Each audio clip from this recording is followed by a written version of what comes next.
Nothing unusual about this scene. A large station, trains arriving and departing. Yet all is not quite as it may seem. For this is one of the intercity trains of the future, and it's about to take us on a special journey. For a short while, it'll become a sort of time machine and take us back through its own evolution to see how it all came about.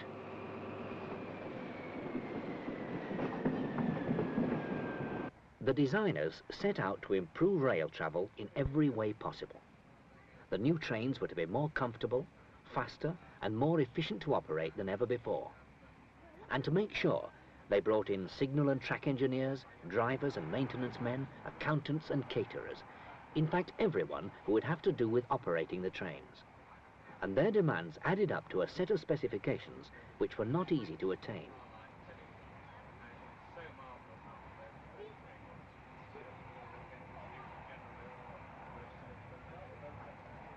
Not long ago, a rather different bunch of people were aboard. The railway engineers and scientists who conceived and designed the trains, checking the performance of all the equipment at speeds of 130 miles an hour and more.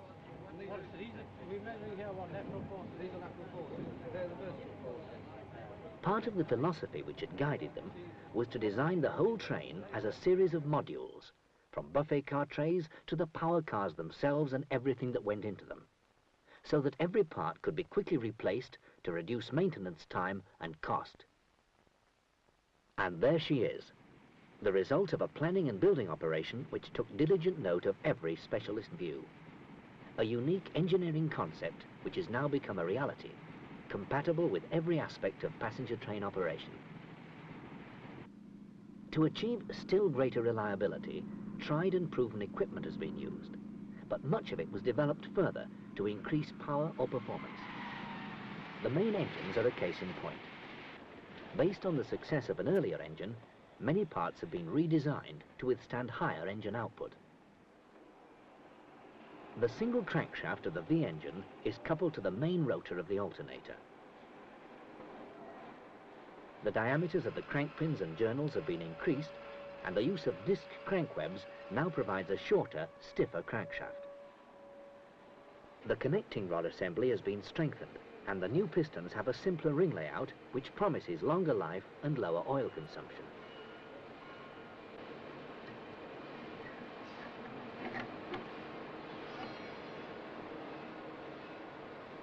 The cylinder liners are of steel, which minimizes weight, and chromium plated to provide the finest running surface. To prevent gas blow-by, as it's called, the cylinder heads are clamped down onto steel sealing rings, which are copper-plated. The fabricated crankcase has been strengthened and at the same time simplified by using steel castings.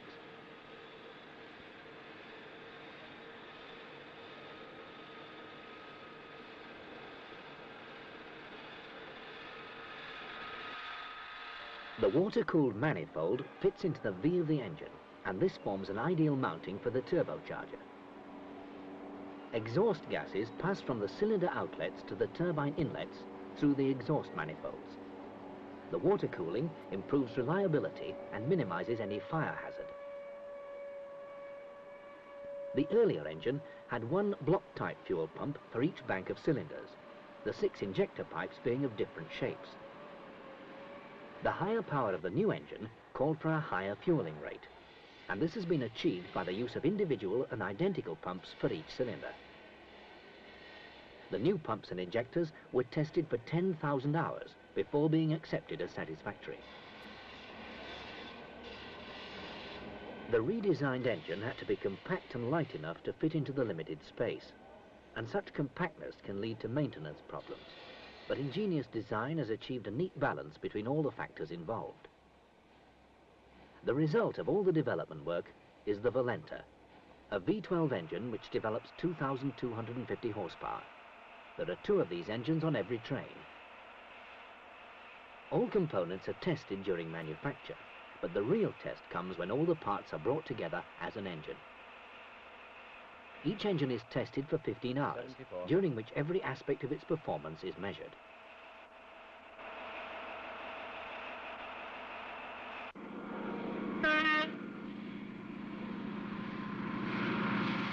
cooling 2,250 horsepower, the water, air and oil which the engine needs takes a lot of doing. It's done by 3 pieces of equipment which are designed as modules. The main unit cools the cylinders, the water jacket round the engine and the exhaust manifold. Fitted to the engine itself is a cooler for the turbocharger air, and below it the oil cooler. A large variable speed fan powered by the main engine draws air over the 4 aluminium radiators connected to the 2 cooling circuits. All 4 radiators are identical in design and interchangeable. To provide the largest cooling surface, alternate layers of corrugated and flat plates are built like a sandwich into a block. Air passes along one set of corrugations and the coolant along the next.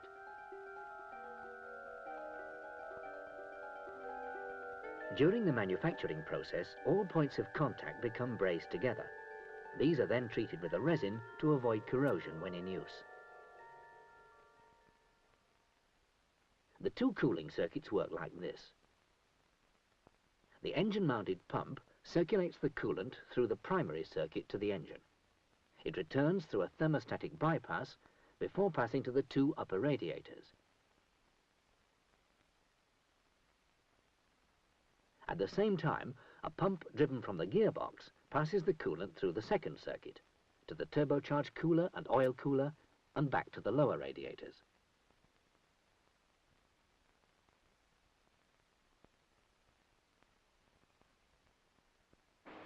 Numerically controlled machines drill the tube plates of the charge cooler.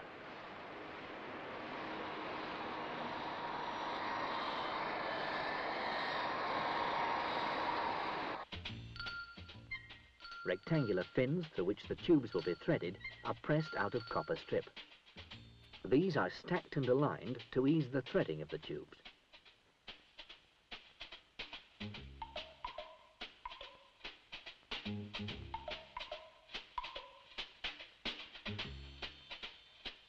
The fins and tubes are then bonded together to form the tube stack. Sets of tube stacks are fitted into tube plates, forming the cooler matrix, to which water boxes are bolted. These can easily be removed for cleaning without disturbing other equipment.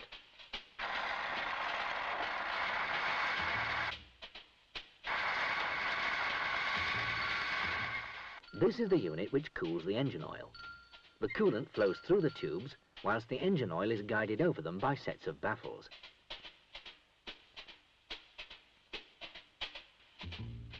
A leakage ring provides separate sealing for each fluid, and so avoids any possibility of the water and oil mixing. After leaving the oil cooler, the coolant passes back to the main unit through the lower radiators and on again to the pump to complete the circuit. The 2 systems are independently controlled by thermostat. As a result of ingenious design, there's a common header tank, and this avoids the need for 2 control systems for level and for filling. To reduce weight, the main unit is designed and built with the use of aircraft engine cooling techniques and materials. It fits neatly into place behind the main engine and can be easily disconnected and replaced whenever necessary. Nowadays, it's important to keep passengers at the right temperature too. Air conditioning sells seats, but it also produces correct humidity, avoids drafts and fumes, and helps to keep the carriages clean. That's unlikely to bother anyone, but it will disappear almost at once. To provide such ideal conditions is simple in theory, but tricky in terms of design and production. In practice, fresh air and air from inside the carriage is drawn through air filters, then over the evaporator and heating units, warmed or cooled, and drawn on by the main fan into the carriage at a preset temperature. The thermostat switches in heating or triggers refrigeration, depending on the adjustment in temperature necessary.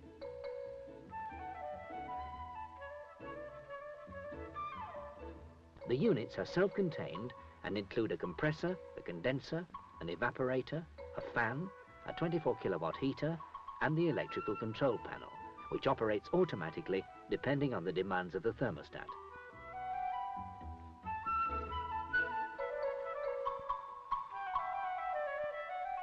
The cooling system works in the same way as a domestic refrigerator.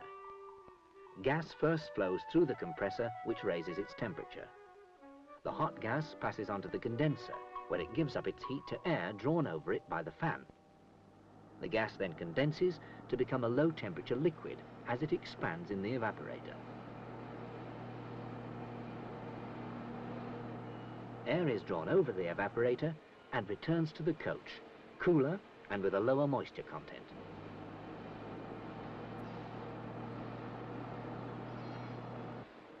The unit frames are of heavy angle iron and clad in weatherproof paneling, for each coach carries one of these units which slide in under the main frame. The units are completely piped, wired and fully tested in the 2 factories which build for the new train.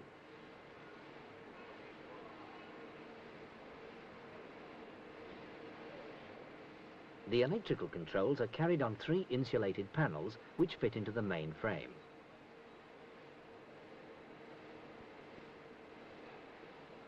Fan heaters for the guards compartment are also provided. They're suitably robust to stand up to continual use alongside the main engines, for guards compartments are situated in each power car.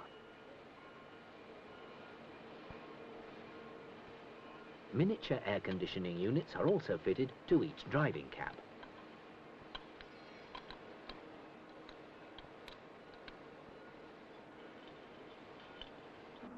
Rapid and effective braking of high-speed trains calls for techniques almost as complex as those which provide the power.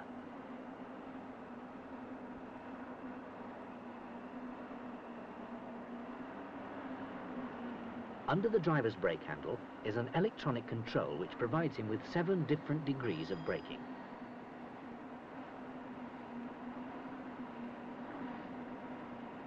Behind him, in each power car, is the main electronic control which regulates the air brake pressure to the wheels.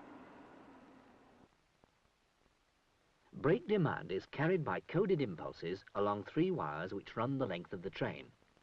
Brakes are applied from both ends of the train simultaneously.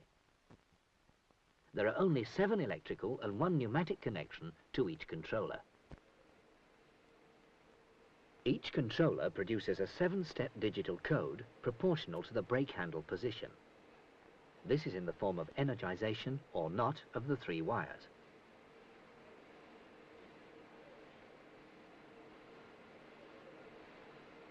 The main control unit converts the code into air pressures proportional to the 7 positions of the brake handle.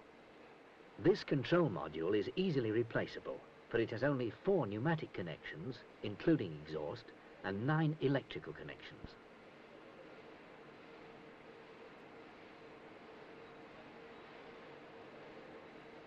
The simplicity of the O-ring seals between piping and components and the ease of printed circuitry takes the modular replacement principle a stage further.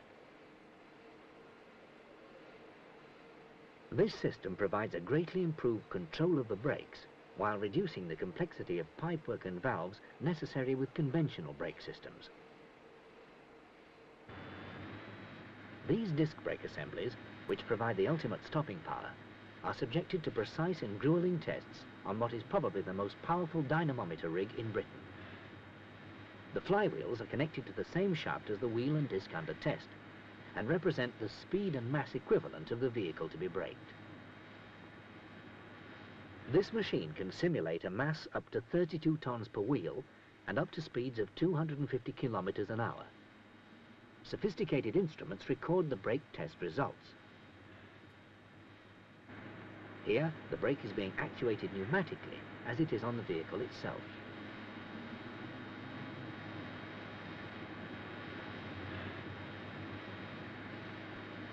With very high-powered brakes, in order to avoid the wheels locking and sliding along the rails with damaging results, it's essential to have a wheel slide prevention system.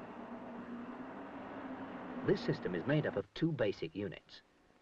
The control circuit module is located on the axle end, together with an AC generator which provides a signal in proportion to the axle speed, power for the electrical components, and to maintain the battery's charge. This is a generator being calibrated. The control circuit's nerve center carries the differentiating and detecting circuits, which cause a voltage to be applied to the other basic unit, an electro-pneumatic valve. This valve is rapidly opened and closed, just releasing the brake as soon as the wheel speed deviates from the train speed, then reapplying the brake.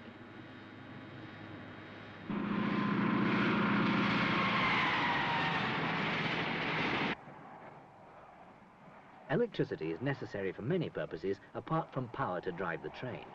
Heating, lighting, braking and many control systems, quite apart from luxuries like these.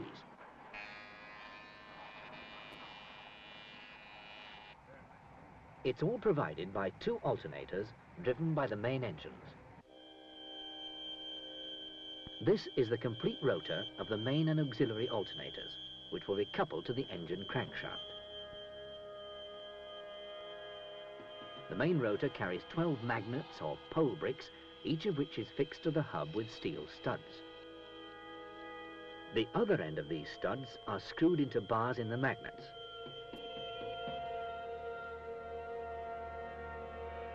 The windings are of copper strip, insulated with braided glass and bonded to the poles. 4 pole bricks are fitted to the rotor of the auxiliary alternator.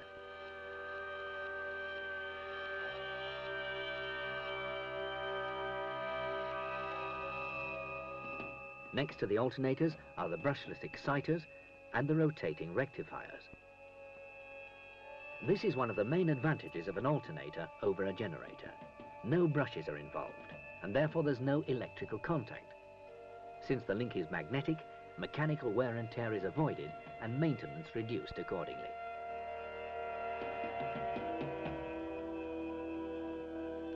The stator assembly carries a stator for each alternator and the exciters. The stator windings are of copper strip, insulated with braided glass and polyester enamel. The traction alternator provides an output of 1,468 kilowatts to power the motors which drive the train.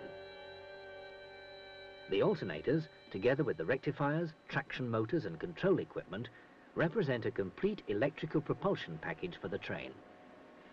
This is part of the control module being assembled, and alongside the rectifier equipment which converts the alternator output into direct current for the traction motors.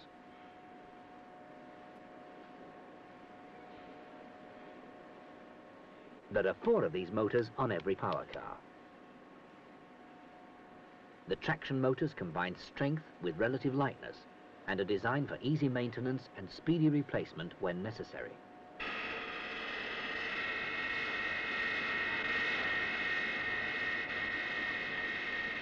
The control equipment protects the train and guides the flow of power from the alternators.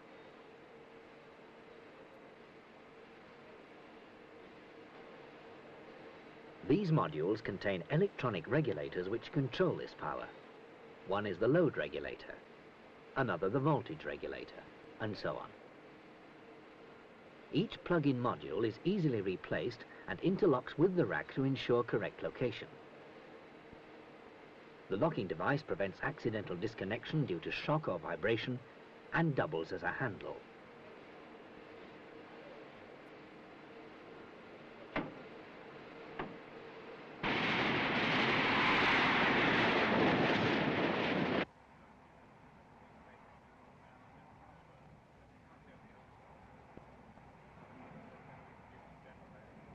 The neat carriage ceiling and close carpeted floor hides a lot of intricate equipment which adds to the comfort of passengers. Wiring, ducting, cabling, and sound-absorbing materials.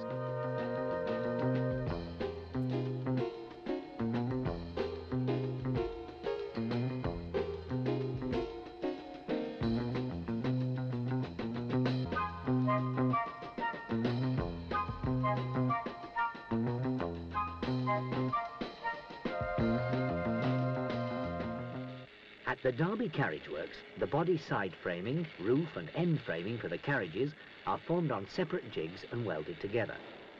The skin panels are then welded onto the framing before all the sections come together to form a carriage.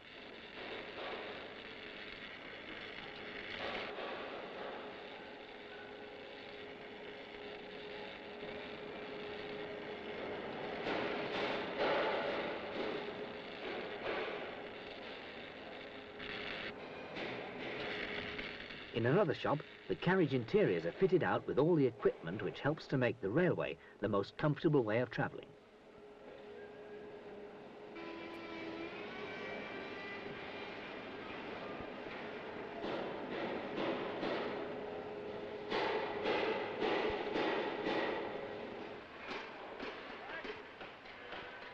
At the locomotive works at Crewe, building is to a carefully timed schedule.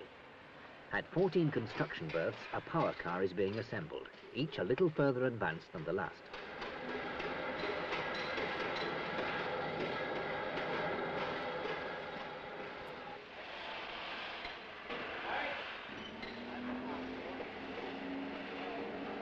Production in the specialist factories all over Britain had to be so planned that a steady flow of components could come together on time to provide one completed power car every week. These are some of the flexible links fitted between gearbox and motor to absorb vertical movements of the axle. These fiberglass cabs are 50 millimeters thick, reinforced and double skinned, and give the drivers a particularly high level of protection against impact of any sort.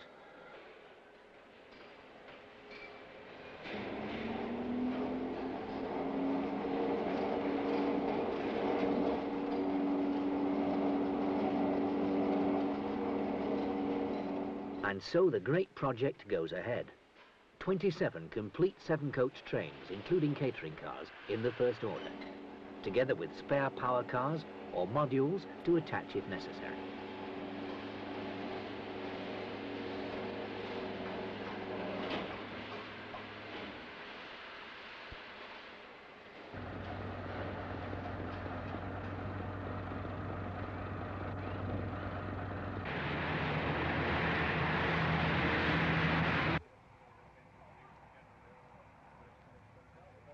Now our time machine has caught up again.